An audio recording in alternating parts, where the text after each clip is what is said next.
Here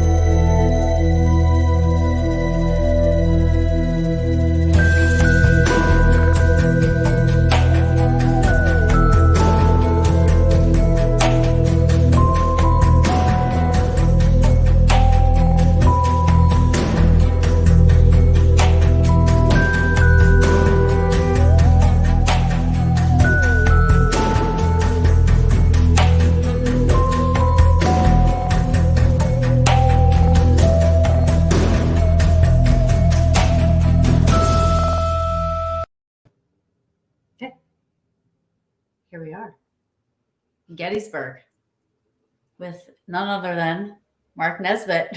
Yes. I'm like very excited about this today. How are you, sir? Just fine, Karen. So as many of you know and have watched my show over the last 6 years, you know how much I love this man and all of his books and everything like that. So, again, we're totally off the cuff, but I do want to talk about your latest book, Gettysburg Hidden Haunted Hotspots, because it's my favorite so far. Great. Wow. It is my favorite so far. I've been taking this out with me, and I have been, kind of reading little things here and there. I'm learning so much. One thing in particular was about Spangler Spring. And this is what I love about this book. So it's if you guys can see, Gettysburg Hidden Haunted Hotspots. If you have never been here and you're coming here to investigate or go into, I hate to say it's the battlefield, but that's what people know it as because the entire town is the battlefield. But if you're going to go into the park and do investigations, you want this book for sure. So Spangler Spring's always been one of those myths, and I've said it so many times on my drive-thrus and in my journeys in Gettysburg, that everybody thinks that they all just got together, hung out, and they called it a truce so they could drink from the water, right? And you totally blew my mind with that whole thing. Sorry. No. This is a good thing. So last night I did go there to Spangler Spring, and I sat there and I read a little bit out of your book. And it's interesting you bring up about a woman that is glowing and that is light. And I have to go back in my pictures because back then I only had, they weren't digital pictures, but I thought I saw something similar to that. I've always been drawn to that area. Spangler Spring, Culp's Hill, Slocum Ave. All of the years of writing about Gettysburg, you have all Ghosts of Gettysburg, and you do touch on these things. Why did you wait so long for this one? Well, it's kind of, I don't want to call it an accident, but a happenstance that I wrote that because it started off as a speech. It started off for the Battlefield Bash 2-3 years ago. Okay. And they invited me there to give a speech. And I said, well, you do the Ghosts of Gettysburg all the time. Oh, it's something a little bit different. Maybe some of the places that are not necessarily on the park, but are not visited too often. And one of the first that came to mind was East Cavalry Battlefield, which is one of my favorite places. So I put together a speech, and it ended up that I was like the last person on the schedule. And so I had like a 45-minute speech, and I had like a half an hour or 20 minutes. Right. So I had to rush through it, and I didn't get all of them. And so I said, oh, well, you put a lot of work in these speeches and I said, oh, well. And I don't know. I worked a little bit more on it, and because there was something else coming up I wanted to use, and finally I got enough, and I started counting the pages of all the stories and everything, and son of a gun, I had a book. So I figured I'm gonna go ahead and put this out because it's a little bit different. It's not like my regular style when I do the ghost book. So it's a little bit different, and it's kind of like a cross between a field guide Yes. and the ghost books. You know what I mean? So it's well, I think it's field guide, history, and ghost. There's a little more history I in love it that. than the other books. And like you said, sometimes I explode a myth that Right. like the soldiers, at the end of the day gathered around Spangler Spring and yucking it up. No, as you know, the fighting there was way too hot, Right. very terrible out there, and of course, you don't want to be sitting around drinking water with all the dead and dying all around you. So Sure. that, it just didn't happen.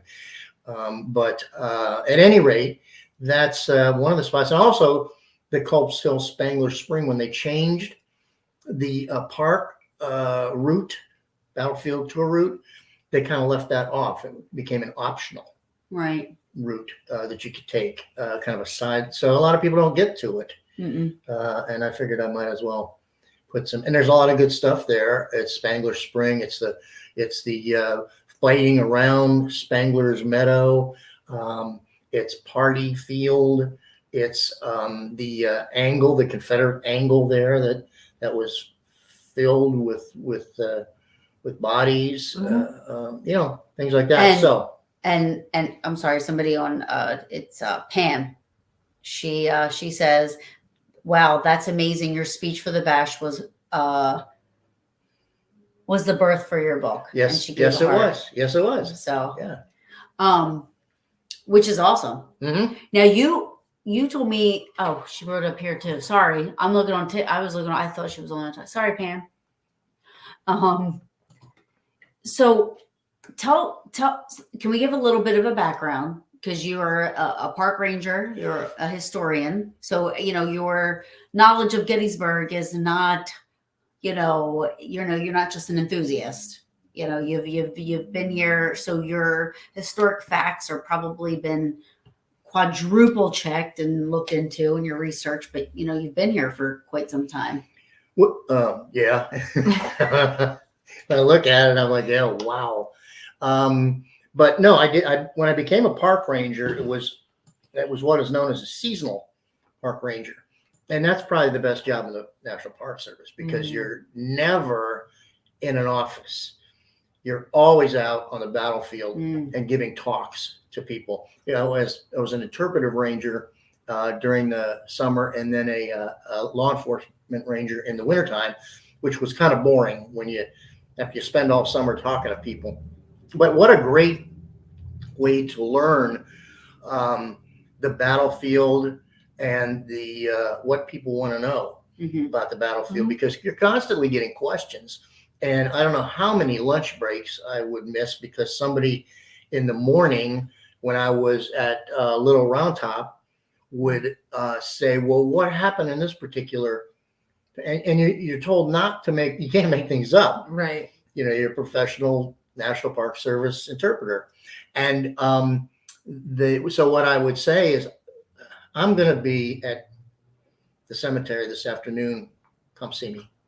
And so I would go and look it up in the library, whatever the question was, over my lunch hour, and then go out and try and find them. They'd come back, and I'd say, even if they didn't, I'd still know the answer to that question. So I knew what people, and then invariably I'd get that question again some other time. So that's a great way to learn the battlefield when you're trying to teach it. That's the best way to learn. And we were, back in those days, we were stationed every single major battle site. There was a ranger there, 8 hours a day. Wow. We switched. We'd only have to go in the morning or the afternoon, but all the 3 days in the cemetery and all over the place. So, and then I did the living history before there were a whole lot of reenactors. So I got to learn all about the nuts and bolts of what it was like to be a Civil War soldier. I did the cavalryman, so that I picked a lot of hooves and shoveled a lot of. Oh, I'm sorry. I shoveled a lot of Oh, you That can the say horses, it. So that was just like the Civil War soldiers did, just like the cavalrymen did. So it was working for the Park Service was probably one of the things that definitely started my career as a historian, but also as a ghost person, a ghost story collector. Okay. Because that was I was living. They would house us in the different buildings out on the park, and I lived in 4 different. Oh, that's cool. Yeah, I lived in 4 different houses out there, and the one and I always had an experience, some weird experience in each one of them, but the one that really stuck with me was at the cemetery lodge. I actually lived in the cemetery, National Cemetery there, and had I remember it was an afternoon because it was broad daylight, so ghosts don't just obviously come at night, but right, we know that. And I was taking my dishes out to the kitchen from lunch, and I heard a baby cry. And I'm like, no, that wasn't a baby. Come on, Mark. And I said, yeah, it was a baby crying, for Pete's sake.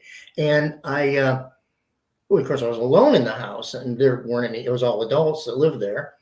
I'm like, okay, don't know what that was. And apparently, I mentioned it later at next day or two in the coffee room, and somebody said, you need to talk to Mrs. Such and Such who lived there before you. So I did, and she said, yeah, I heard that many times.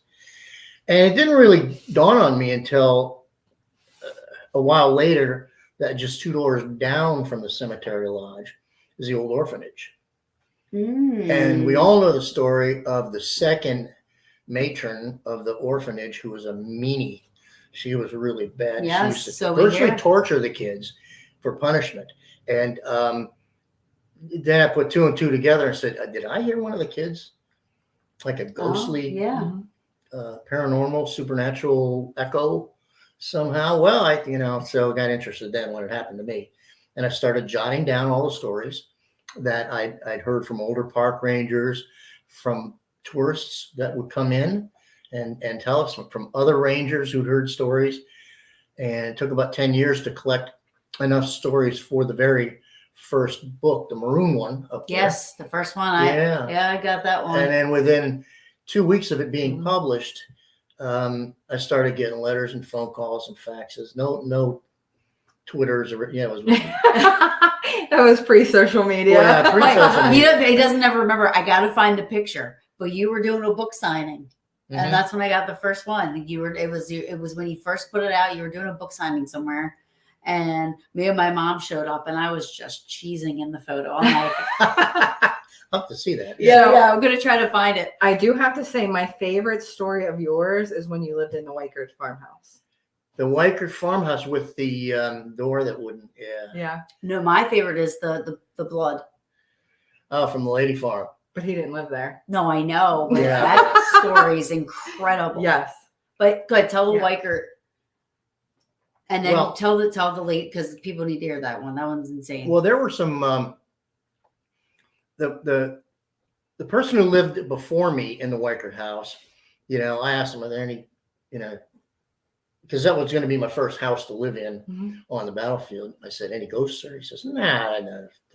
Well, wait a minute. There is that one door upstairs. I won't stay shut. And it's the door to the attic. He said, I even tried that. I took a little pin nailed it shut. Next day it's open. And even the Dr. Tilburg, who had lived there, a couple people before this fella, had complained about that too. Now, this is like, Dr. Tilburg was he's no nonsense. He's a historian, straight historian. And, but he couldn't figure it out either. And it kept opening on me. I'd close it, and it'd be open the next day. Finally, I said, the heck with it. Just let it stay open. Yeah. What can you do? Now, did anything else happen after you just let it stay open then? No, I just, I don't know. Not that I remember. You know anything about the Sherfy house?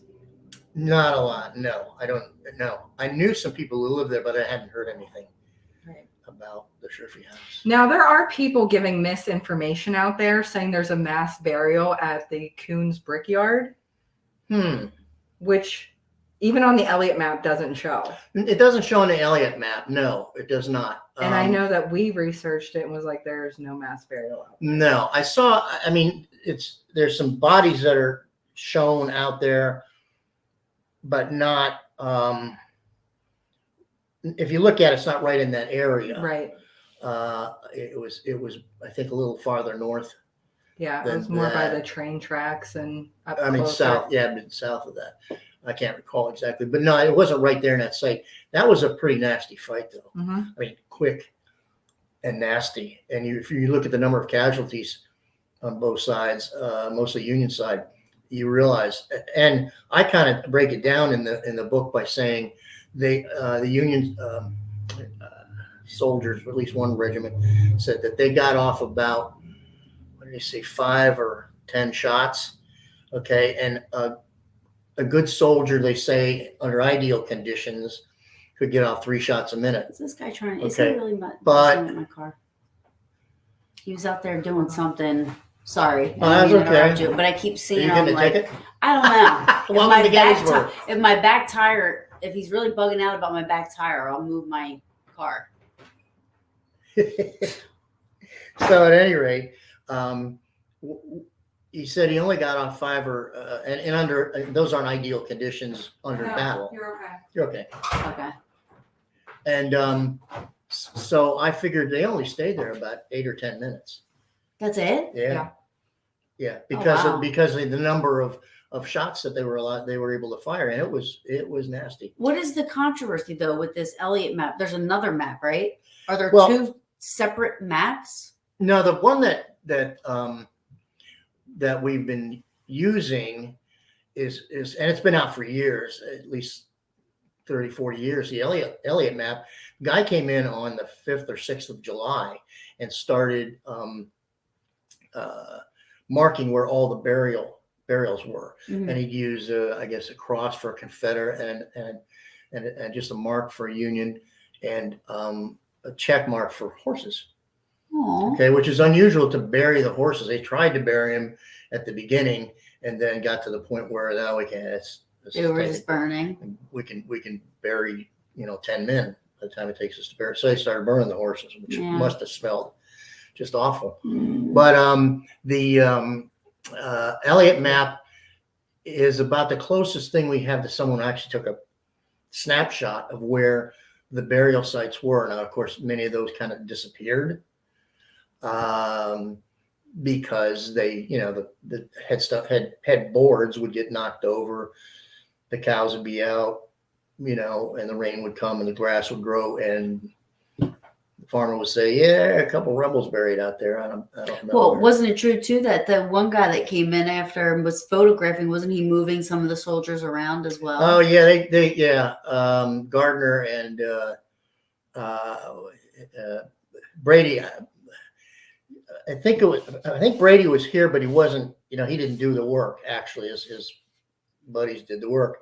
There was one, that very famous photo of the sharpshooter, mm-hmm. the air quotes sharpshooter. Mm-hmm. That was William Frazanito, fabulous historian, especially photo historian, noticed that guy looks real familiar. He looks just like the guy in the photo that I analyzed that's numbered 2 or 3 numbers before that. So he did some more work, and he identified the guy that's behind the wall as that guy, and realized that it was about 30 or 40 yards away. So you put yourself in the position of the photographers, and you take a picture of this one guy and then walk away from him. And you're like, oh man, look at that structure. Obviously, a sharpshooter was behind it. Too bad there's not a body there. Yeah. Bling, the little light goes on. I wouldn't even have. I think that would be bad juju. Here's a poor guy that's been dead for 3 or 4 days. Yeah. Mm-hmm. And they carry the body and move it and pose him, his dead body, put a rifle up, and create this story that it was a sharpshooter that they found even turned his face towards the camera and all that stuff. Wow. And then made up the story when they came back in November, 4 months later, for the Gettysburg Address, that they went back out there and found the musket was still standing there, rusted, and there was a bleached skeleton there, and that was not true. So there's some crazy stuff going on after the battle. Yeah. Tell everybody about the Daniel Lady Farm. That was when people ask me about This the is a good scariest thing that's ever happened. I have to kind of defer a little bit because it's actually not the scary. It's the weirdest thing that's ever happened to me. And I was in Gettysburg with Carol, and the phone rings, and I was on the board of directors at that time of the Gettysburg Battlefield Preservation Association, and they owned the Daniel Laney Farm. They had bought it a couple years before, and they had a caretaker out there because it's kind of out of town, pretty far, and he called me, and he said, "Mark, if you want to see a paranormal event happening before your very eyes, come on out to the Lady Farm." Who could pass that up, right? Gear goes in the van. How'd I go? And so I have the camera running as I'm walking up, and I'm thinking, and so I'm knocking on the door. I'm thinking, is something going to rush out here at me? Is there going to be But he opened the door. He said, "Come on in," and he explained that they had just cleaned the whole place up, especially that front room that was identified as the operating room because of the pools of blood and the blood stains that are still there. Okay. And throughout the room from 100 back then, at that time, 30, 40 years ago. Right.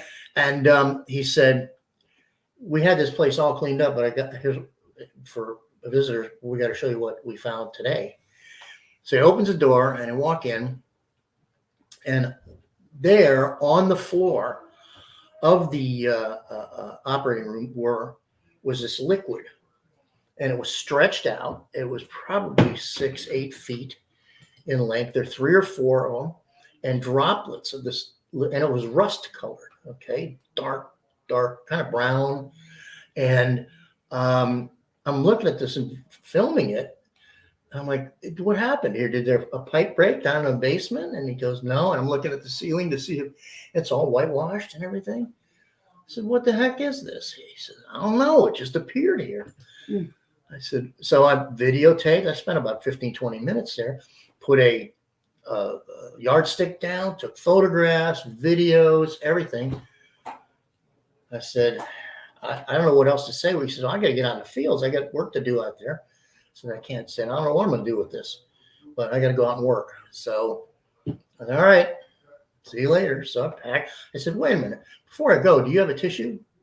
And he said, "Yeah." So I got a tissue and I dipped it in this stuff and I took it back to the car. Why not? So into the car I go, and I come back here, and didn't know what to say to him. 2 hours later, the phone rings, and it's him. And I said, "What's up?" He says, "It's gone." I said, "What? It's gone? What do you mean, cleaned it up?" He says, "No, I just walked in here. It's gone." I said, "I'll be right out." Out I go again. Carol came with me, and walked in once again with the video going. And so everything's date and time stamped. So I walked in, and he says, "Come on in, let's go." And he just got back from he says, in fact, he said, "I got to apologize. You might smell a little alcohol in my breath." When I got back and I took a look at this, I had a couple of shots. I said, "Okay, no problem." So I walked in and I looked right where I had filmed before. It's dry. Gone. Bone dry. Completely vanished. I even have a video of him. And this is weird because he squatted down and he said it was right here, right? And he's going like that. Said, "Right here." I said, "Yeah." He goes, "What the?"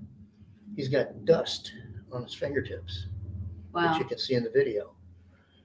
I'm like, "Wait a minute. What what has just happened here? Yeah. You know, is this like a reverse time warp or what's going on here? I Yeah, couldn't yeah, figure that yeah. out. And Carol said, well, wonder if the samples that you took on the tissue are still. So she goes out to the van and she pulls them. She says, they're still intact. So I'm like, I don't know what to say. He says, I don't either. He says, but you know, because they're the blood stains from 140 years ago. They're still here. Yeah, like There should be yeah, something it here. Yeah, it doesn't go away. I said, well, okay, let's see what. So I gave the samples to the GBPA, and they're pretty well connected. They have, well, at any rate, they sent the samples to a forensic lab, and 3 weeks later, the results came back. The liquid was blood, and the species was human. So crazy. That was just. That is my favorite story. That is, well, and I don't know what happened. You know, the fact that he was picking up dust. Yeah. And it's never happened again, to your knowledge. To my knowledge, no. You know, but you know, who knows? It appears and it appears, it disappears. It doesn't really need a human to.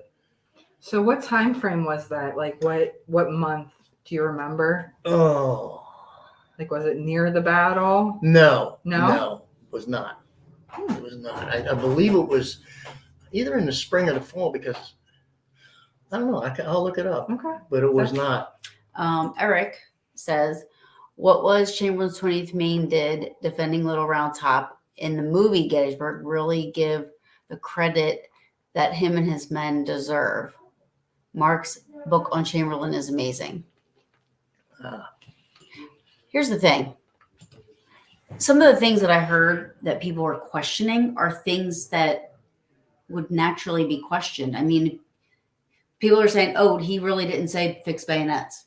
But this is coming from somebody that was all the way down here in between all this fighting and chaos and this and that. So how do you know if he really heard it or he didn't really hear it? You know, and who cares? Well, They held the line. The movie Gettysburg itself is based off of a fictional book. Right, exactly. So, yeah. And people actually think that it's based on factual things. Yeah. Mhm. Yeah. So- What was the sergeant's name? Sergeant. I think he had an Irish name, but people would come up and they say, "Where did Oh yeah. where I did know who Sergeant you're such and talking such about. die?" And He did it. He wasn't even alive. It was Mike Sharrow's interpretation of the battle, which that is a great work of literature. Yeah. If you ever read it, it's Mhm. just you can't put it down. But and sometimes we get hung up a little bit on stuff. I know. Because I was a licensed guide as well after I was a park ranger, and I get in. I wouldn't get involved, but I listen to some of these arguments. After several beers between the guys, you're talking about what things that they discovered that somebody had 12 buttons on his uniform instead of 13, or stuff like that. Sure. Which is interesting if you're really interested in that type of thing. Right. But whether it had an effect on the battle or not, I kind of just blow it off in terms of Chamberlain giving the order. First of all, nobody could hear him across that entire time during a battle. Yeah. The second thing is that the men from the 20th Maine were veterans. Okay, they'd been through this before, Right. and would go through it stuff again. And when they heard, they're hearing their comrades saying, ammunition here, ammunition, running out of ammunition. Then they hear the shout, fix bayonets, and it runs down the line. Right. And you hear the click of the bayonets. And here come the Confederates. You didn't need any orders. Right. It's Right. That's what I'm saying. Like, I feel like the things that people question are things that really wouldn't have changed the outcome of what happened there. Yeah, not necessarily. Right. Right. It's just but that's what Gettysburg's like. Yeah. Where it gets Yeah. in you, and you want to know every I little know. teeny tiny Right. detail. Yes, I know. And that's interesting because, being up at, I did and I have it somewhere, and I promise you I'll find it. I hope it's not on the hard drive I have an external hard drive that got a virus, and I'm praying to God it's not on there. However, I was at the 20th Maine one time. That's my favorite spot. I love the 20th Maine. I love Little Round Top. I love going there to see the sunset. I don't go there to ghost hunt. I go there to Right. see the sunset. But I feel this connection with Chamberlain for some reason. I Mhm. always have. I've never been into history through high school, but once I started coming here, he seemed to be who I kind of, started to kind of like follow and everything. So anyway, I'm at there. I'm doing an EVP session I was by myself and not thinking 20th Maine. I'm just like, are you from Pennsylvania? And on my recorder it says, no, Maine. Mm-hmm. And I was like, now if I would have said, are you from Maine? And I just got a yeah or a yes, anybody could argue, oh, did you move your arm? Is that this? Is that wind? Is it your hair? Is it something, because yes can be interpreted so many different ways. And yeah, but the fact that you hear no, Maine, We know. I was like, oh, holy moly. Like, it was like incredible. Well, I did write that book on Chamberlain through Blood and Fire. And I got permission to use, because it was all about his letters and his correspondence, to use his private library that was given to the Gettysburg Historical Society. So I went up and spent 6 days up in Maine, and every day was in his library copying down this. Oh, that's all his records. Cool. And, how was it being in there? Cool. It was, it was felt? neat. Yeah. Oh, you could. Yeah. Well, the coolest thing in terms of that was when I first got there the first day. Because he's buried not too far. He's buried a couple blocks from his house. I went out to his grave, and then there's coins on it and everything like that. And, you just kind of get the feeling and everything. Yeah. And then I went back and finished my work. And then when I was after the book came out, I was invited up there again to do an autographing. Oh my God, I'm sitting there next to Tom Desjardins, whom I knew when he was in Gettysburg, and the other luminaries of Chamberlain's life. And in Chamberlain's dining room, oh wow, autographing. Wow. And I got a chance to go out to the grave again that trip. And after writing all the stuff about him and learning everything, and that, Gettysburg and a horrible wound at Petersburg and everything, that was a whole different experience. Really? Standing there, the feeling was just, because I got to know the guy. I walked in his boots, and it was. I think he was a believer in the afterlife and this kind of stuff. He talked about it. And if you read Passing the Armies, there's a lot of surreal, ethereal writing in it when he's talking about some of the stuff. He talks about men, other beings. Yeah. Across this bridge. But even when his saying about Gettysburg. Yeah, that quote from about George Washington. Spirits. Yeah, spirits linger. And, spirits linger. That quote. And then the quote, George Washington, because he, when they asked him about the rumor that had gone down about the guy seeing George Washington, he says, well, doubtless it was a rumor. And then he paused. And he said, but who among us can say such a thing couldn't happen? Yes, I know. So he's like my spirit animal. Yeah, I think of course, when you stop and think about it, how many times did he stare at the Grim Reaper? 9, right? Was it 9? I don't know, but he was, every time he was in battle. True. He was, saying this could be it. Yeah. So what is your favorite story in the Gettysburg's Hidden Haunted Hotspots? Oh, I know my favorite story. It's the one at the Hospital Woods. Okay. Hospital Woods. Am I allowed to talk about that? Yes, you can. Yes. Please. Okay. Yeah, I'm in the book, so. Yeah, Kayla's in the book, and because we had discovered that Kayla had the gift, which we didn't know. I didn't know. I knew a little bit about it beforehand.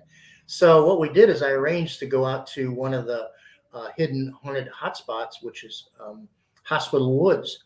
And Hospital Woods, I mean, there are a lot of Hospital Woods around Gettysburg. This one happens to be out in the old, where the old country club was. And so I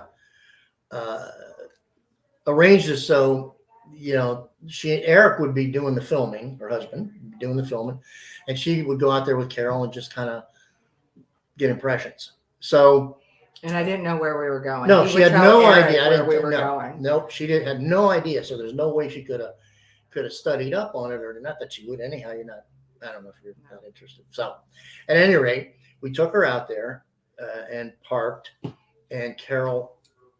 They went down to, and it's kind of interesting because I knew it as the country club, and they went off on this pathway out there because the Park Service had bought it from the people.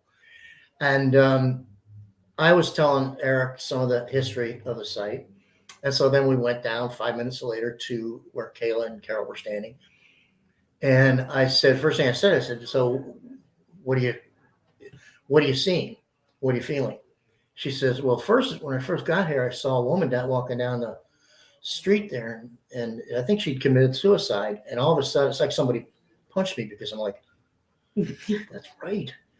The woman that I'd gotten a lot of stories from who lived on Country Club Lane said, because she was having problems in her house and she thought maybe it was this woman. Some woman had committed suicide, one of her neighbors. And she said people still see her walking up and down there. And when people commit suicide, that's not public knowledge. You know what I mean? That's not right. It's not like written in the papers. It's not like, Yeah. I mean, could you find it? But I think it would be speculation at that well, point. The other thing is she didn't know she was going out there. Right. So there's no way she could have. She could have.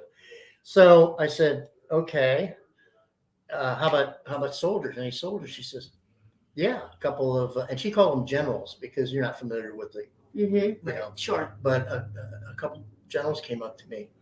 I said, okay, because I'm thinking, okay, there's the big questions because I can't identify a couple of officers out here. I said, do you have any names? And she said, it's like you were listening to them, right? Mm-hmm. And she said, yeah, one was Feeney. And what was the other one's name? Feeney. So that's a very odd name. Feeney, and then Mosley. Yeah, that's right. Mosley. And I said, okay, now here's the big question. I need a state and a regimental number. And she said, Mississippi and 42nd. I said, okay. I jotted it down. And so she got some more impressions. We kind of wrapped it up. So I'm immediately back. And now it's pretty easy to do research on your computer. I would have had to go probably down to Mississippi and look up their archives. Sure. Maybe out here. I don't know. Yeah. But I looked up 42nd Mississippi, and sure enough, I think it was Company B, that there were two officers. Yes. One, Mosley, the other. I read this one. Colonel Feeney. They're Lieutenant Colonel. Both had been wounded. They fought at the railroad cut, which was 500 yards from where we were. So I got and according to Tom Desjardins' maps, the 42nd was then went from the fighting at the railroad cut, was stationed in Hospital Woods. Oh, interesting. So these guys were not only at Gettysburg, but they ended up at Hospital Woods, both wounded. That convinced me that Kayla is talking to somebody who's got something special going on. And then how do I get the picture at the railroad cut and it ends up here? Yeah, right. Maybe that's one of your guys. It may be.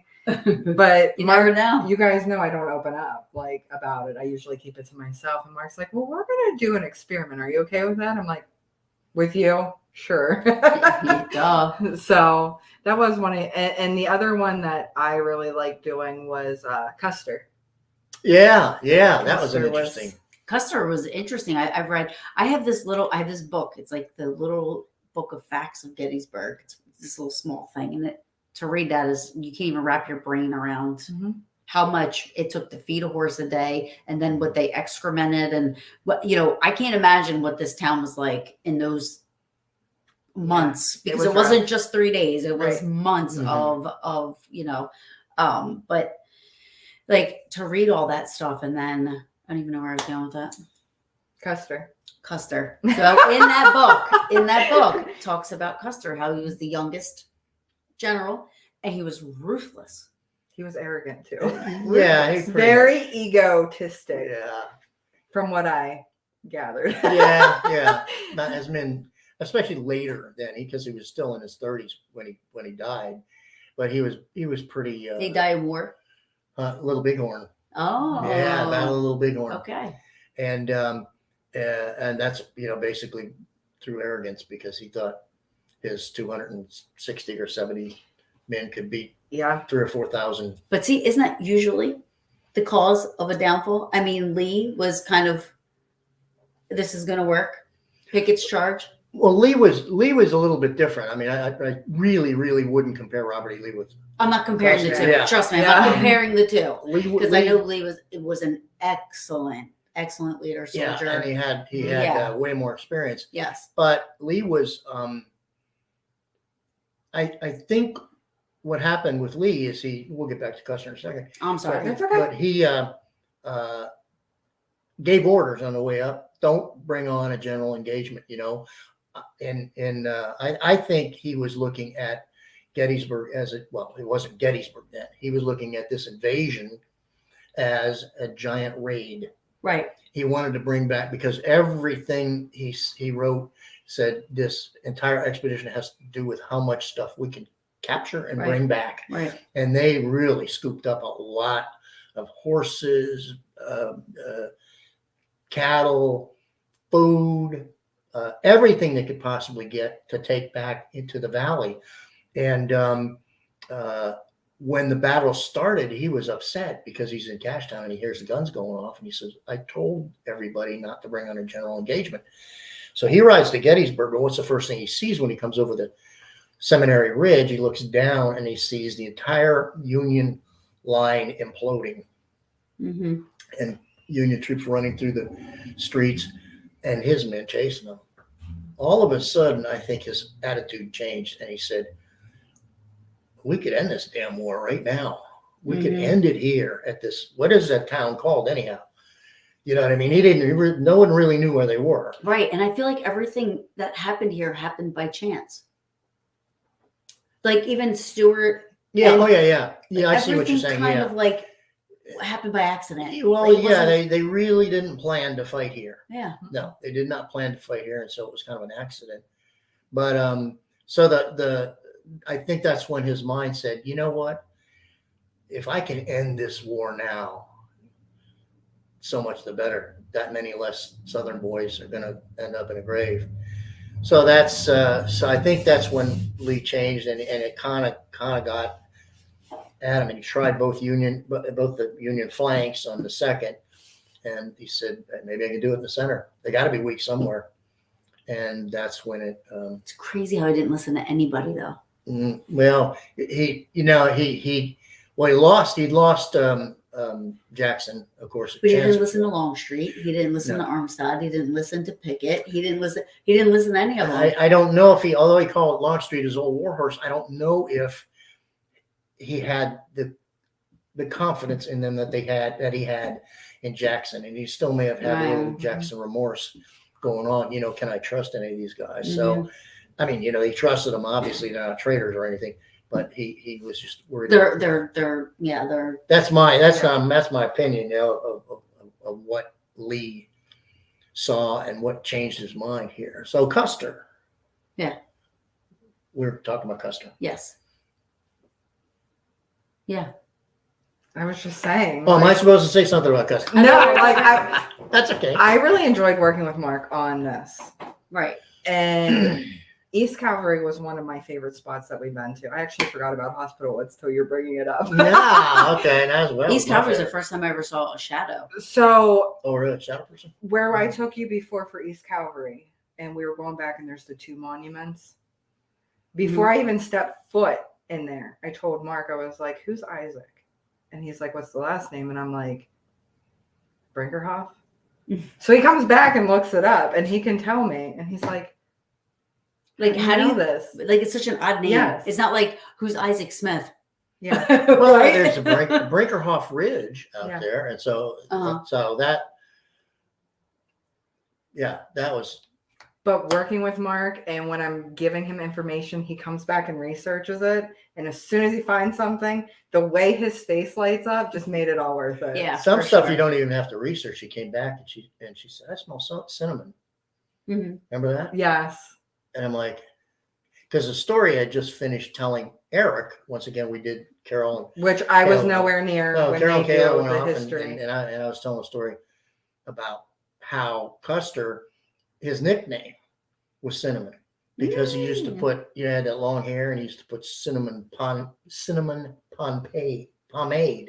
on his hair, and everybody was like, "Oh, what's this guy doing?" So he smelled like cinnamon. When I was back, sometimes when I get back at the 20, like around the 28th, I smell maple syrup. I don't know why. Well, Maine is, Vermont, I guess, is, New England. Yeah, New England in general. I always smell, and I want to say maple syrup, but I don't know if it's sap or if it's like that mapley syrup smell. Yeah. I always smell that walking back to the monument. So I'm like, okay, if I'm smelling it all the time, it's got to be something. It's got to be something back there that's smelling it. Yeah. That's smelling, or I just have such a connection with Chamberlain that he's saying hi. I mean, maybe. Babies tell me I'm as sweet as maple syrup. maybe that's exactly it. Oh my gosh, I can't with you.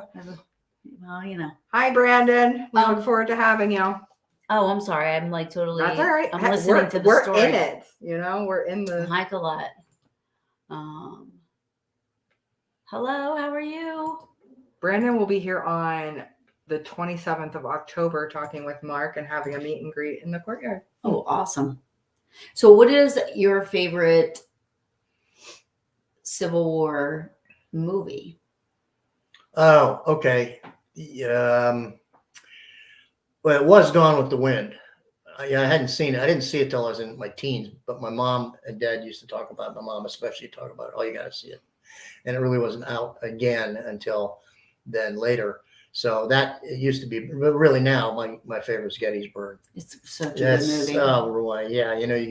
You get teary eyed just listening to the music. Mm-hmm. And then we were just talking about it now. I'm like, how Chamberlain and his brother were. Like, I really think like that's how they, like in my head, I hope that's how they were, kind of like, The other one also is Glory.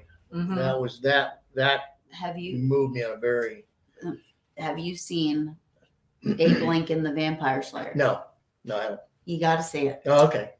I'm telling you, Do I you'll be have surprised. to? You have to. I want to know what you think about it. All right. Because they incorporate, like, even like, how like you said, he was coming in, he was like trying to get as many supplies as he can. So silver and all that stuff. Mm-hmm. But it shows Lincoln coming in on the train and getting here first and getting all the silver and making silver bullets. And the for the vampires, yes, it's how he makes it and gets it all in there. I've never seen it either, Mark. It sounds corny. It does, but I'm telling you, it's a good movie. Okay. You got to. Can we be honest about Lincoln though? What? I love you. Oh, I mean, I'm not. He didn't care. He didn't care. He just wanted to make the South mad. Like, to be honest, am I right? And that is a hot topic, Lincoln and because he is such an icon. Everybody loves Lincoln, and especially here in Gettysburg. Well, right? he asked Lee, right? But that would have pissed the South off if Lee said right, yes. Right. He through his emissary, he invited Robert E. Lee to lead the Union armies. Right. And Lee just, Lee, in my opinion, a lot of people want to call him a traitor, because he was a United States Army officer. Well, he resigned from the United States Army. And secondly, he, on a moral sense, how in the world can someone who lives in a certain state, all his family is in the state, all his roots are in the state, and all of a sudden the United States government says, we're going to invade your state. Right. We're asking for 75,000 men to do it, and you're going to lead them. I would have a lot of problems Right. with that. And Culp And- didn't. yes, I was going to say Wesley Culp Culp was like, oh, fought for the South, right, even though he was originally from here, right. and gets killed on his family farm, right. which I still say Is he's buried in ironic. that cellar. You think he's in the I cellar? do. Oh, I do. Why that's is one of there the a theories. question? Why is there a question as to where he's buried? Because nobody knows. Nobody found him. Oh, he was never found. Well, let me say this: his officer is one of his commanding officers. Let me get the story straight, because when Wes got here, he was supposed to deliver this message, from Jack Skelly, Right. and it never got delivered that night because the woman to whom it was written or to be delivered was at her sister's house, Mm-hmm. who had just had a baby. Okay. So he probably came down Breckenridge Street here Mhm. looking to the house right down here, which was where she lived. And they said, no, she's not here. So he couldn't deliver the message. And then Which is when he crazy. was killed, his commanding officer came into town before the Confederates left and talked to Wesley Culp's sisters and gave them exactly where he was buried on the battlefield under this certain twisted tree and whatever. And when they went out and came back, they claimed that they couldn't find the grave, even though someone found Wesley Culp was a very small individual, was probably 5 feet tall. They found a special musket that he had cut down with his initials on it, and they found the musket, but they claimed they couldn't find his body.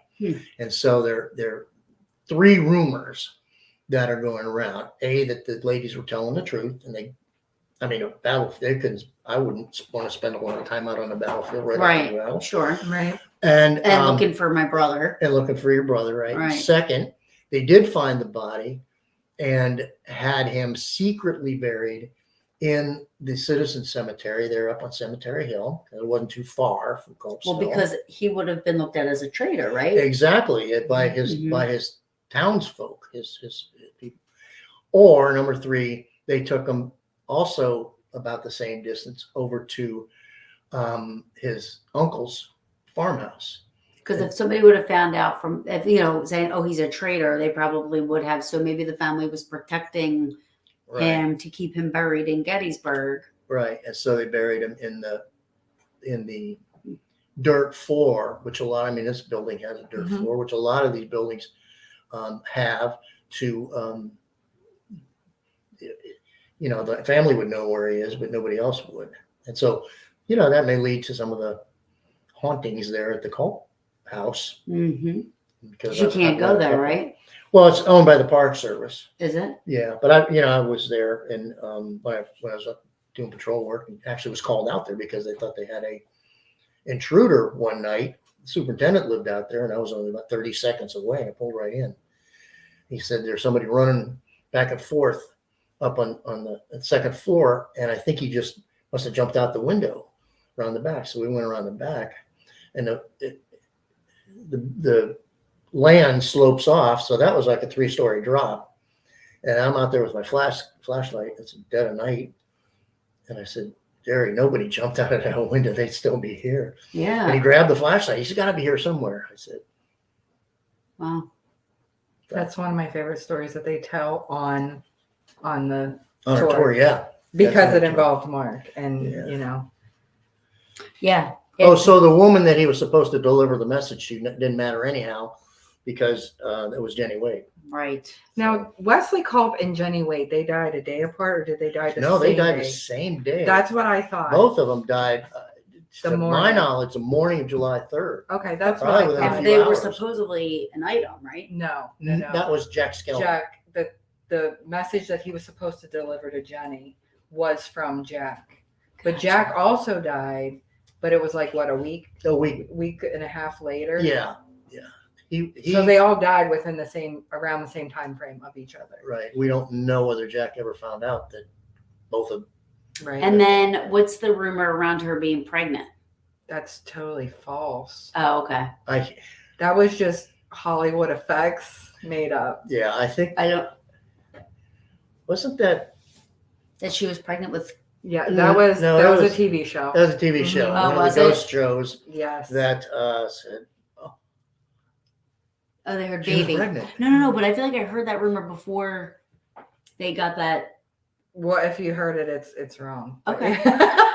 But was it?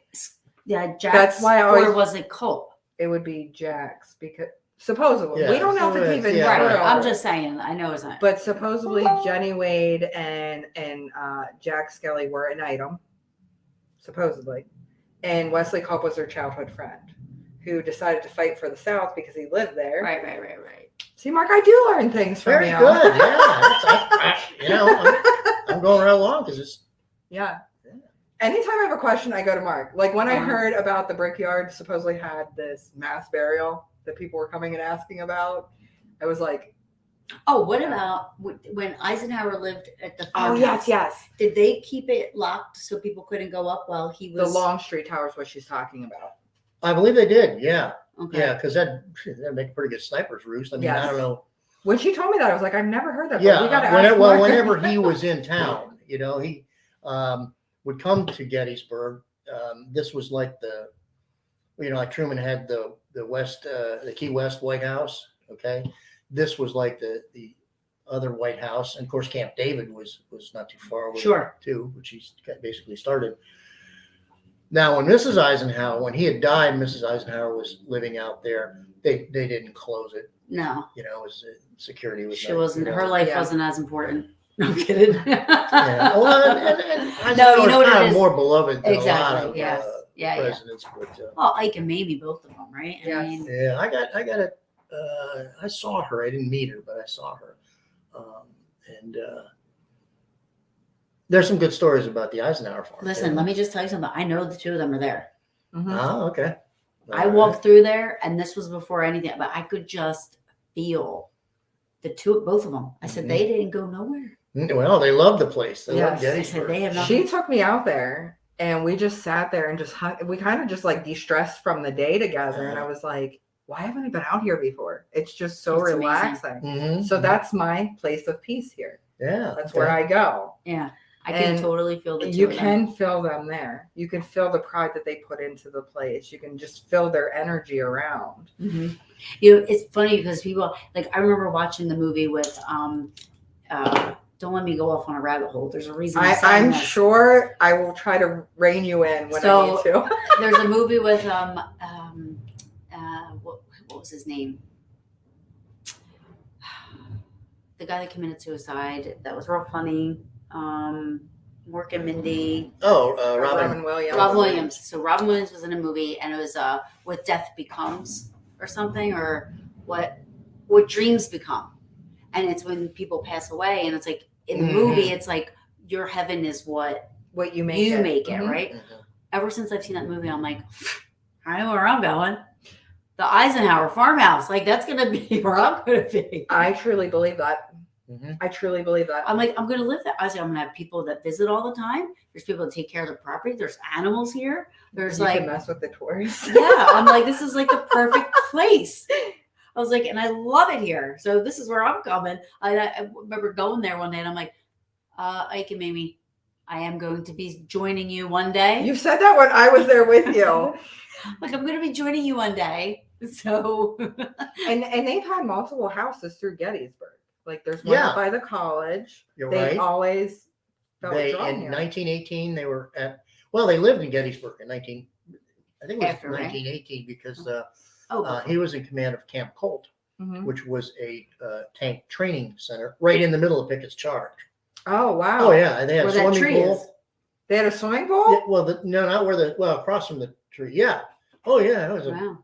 It's huge. It I was bet you nice. none of them could run it in 7 minutes though. Just saying. Oh, no. I don't know. There maybe. I'm sure But there's he somebody out had there that can do it. house, he didn't own it, but that it was up by the college, the one with the columns on it. Mhm. Yeah.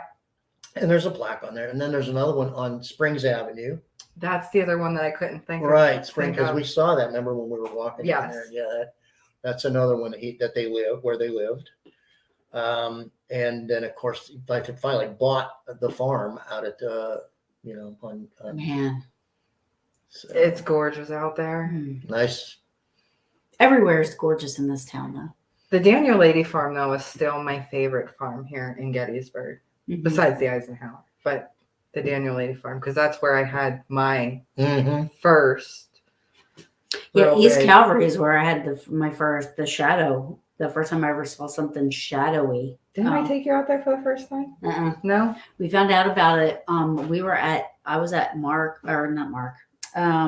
Rob, and I might be saying it wrong. It's either Rob or Ron. Gibson, the guy that does like the old time Okay, photos. okay. Oh, Yeah, Rob yeah. Gibson. Yeah, Rob. So somebody was in his place, and that's when I first learned about East Calvary. So I was like, oh, I got to check this place out. So I went back there, and it wasn't the first or second time that we had gone, but I was like, wow, it's so peaceful out here. I was like, it's almost like another little round top, like you come out here, it's like so quiet. So we had gone back there. I had 2 cameras hanging around my neck. I had recorders going, and this and that. And I'm standing back where, past the big one with the iron fence. It was the Pennsylvania one that's back there. And I look over, and those bushes are very thick. Mm-hmm. And I see this. At first, my brain is like, how is a bird flying inside those bushes?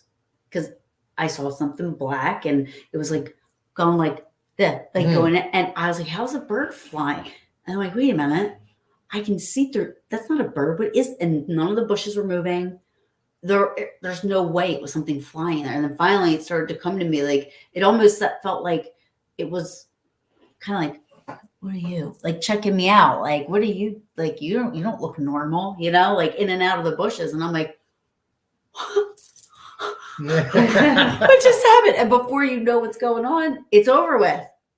Yeah. It happened so quick. East Calvary was very active when we were out there filming. And just certain things that I were getting, Mark's like, he's trying not to show emotion, but you kind of see his eyebrows go up, and he's like, I'm just going to tell you. And it's like, well, yeah, because I can clearly tell. Yes, yeah, right. There's 2 videos that are out there that I don't know if you've seen them. One was Brad Kling. He had a home video. Brad Kling used to have a show. It was called Ghost Lab, but it looks like a regiment walking across the field.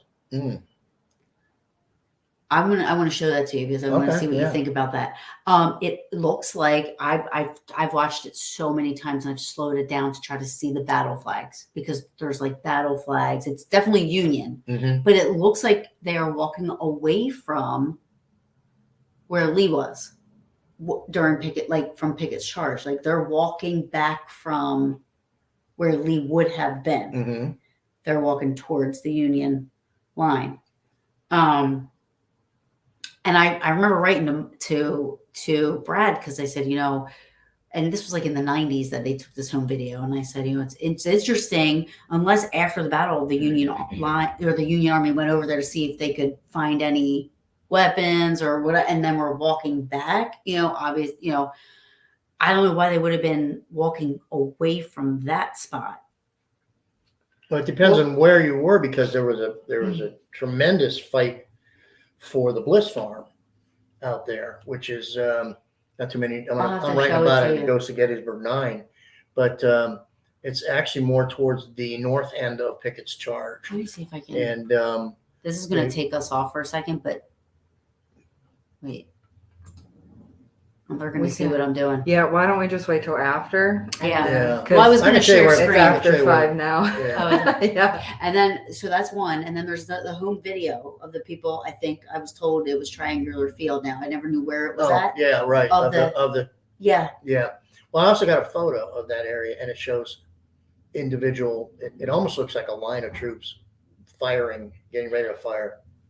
Do you know where I saw something similar to that? And the reason why I say that video is, Roby, is because I've seen that. That's where that windy, where back Holps Hill, where the first monument you come, and I want to say it's Slocum Avenue. It is. But the first monument has like a blue. The drummer boy on the top. Oh, yeah. The blue mark. Right. So when I was back there and I was sitting, and I'm looking, and that tree line there, I saw that there. And I said, that looks exactly what those people got on the video. I'm like, oh my God. I said, I cannot believe them. It lasted a couple of minutes. Not that long. Didn't last a couple of minutes. But that's exactly what it looked like. And again, these are all few and far between. Triangular field's actually where we've gotten really good evidence. And I've never really focused on triangular field. Yeah. Like that's never really been. It's a big tick infested area now. I know a lot of people go there. You Yeah. know, I hear a lot of people go there. Just like a lot of people go to like Devil's Den. Like I've always liked to go to places that. I did go to Benner's Hill one time. Didn't feel too much, but I maybe I have to go back. You know, because A lot of those are like little skirmish areas. Yeah, but still. So, yeah, it's all, Yeah. it's all about East Calvary Field too. When we were out there filming, I picked up on a guy, and it was the guy that you had for the cemetery. He made a move that he wasn't supposed to. Oh, William Miller. Yes, Right. and that was. That's That's when you right. were You with did me. pick up on And that. I picked up, yeah, Captain that was Miller. the second time I picked up on him was when That's I was right. with Taryn. Yeah, That's right. yeah. And I'm just like, Mark's like, I said, I just tell you what I'm told. Like, I how would I ever know this? Right. You know, like, especially with the regimen numbers.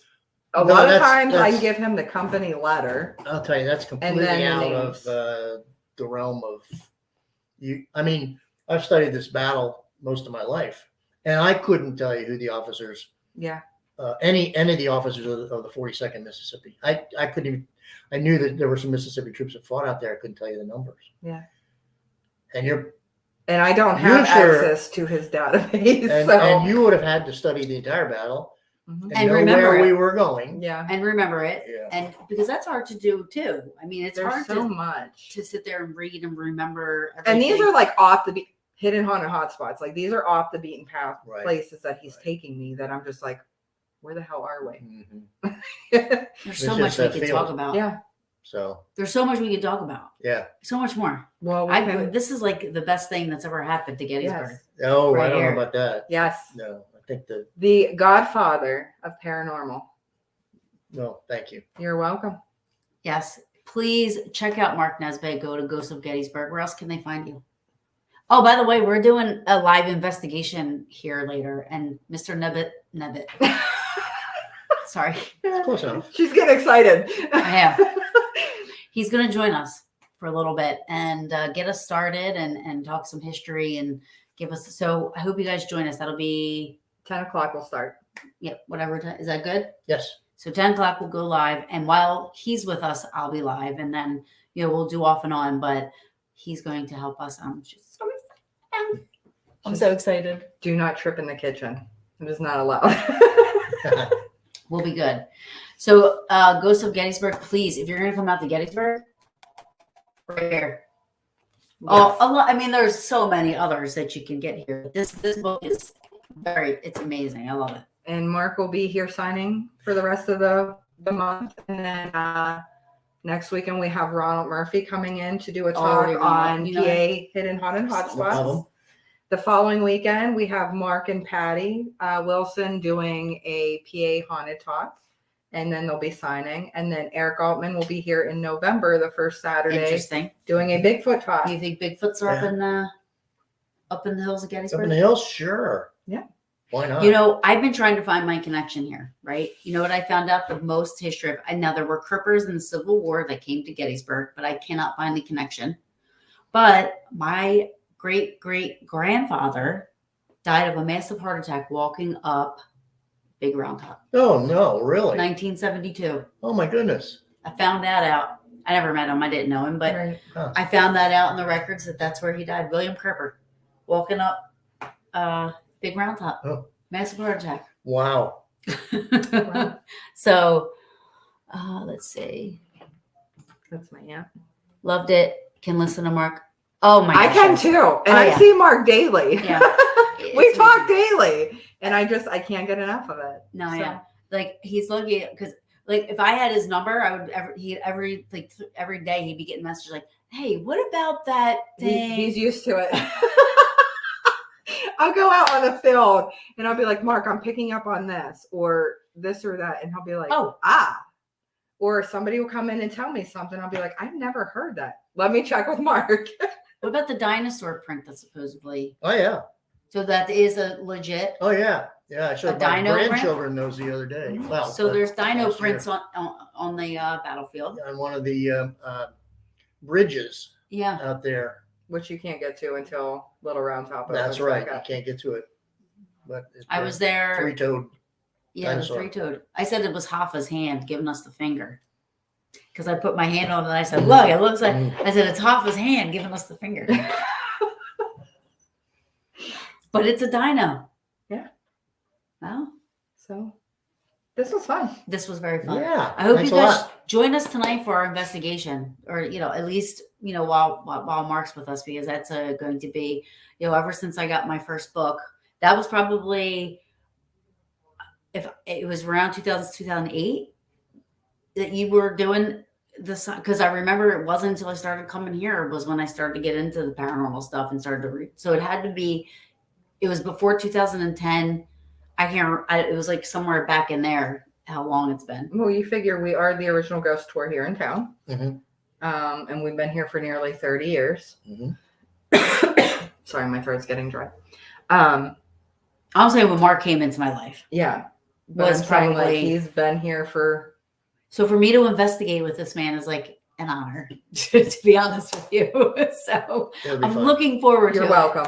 You're very welcome. So I'm That'll looking be forward fun. to You it. got to come through the pit bowl to get to the to the That's author. That's right. So thank you guys so much for joining us. Hopefully you'll join us tonight at 10 o'clock. We'll be live for a little bit doing an investigation here at Ghosts of Gettysburg. And Mark will be here doing signing books and the ghost tours, right? I Yes. mean, the ghost tours are awesome.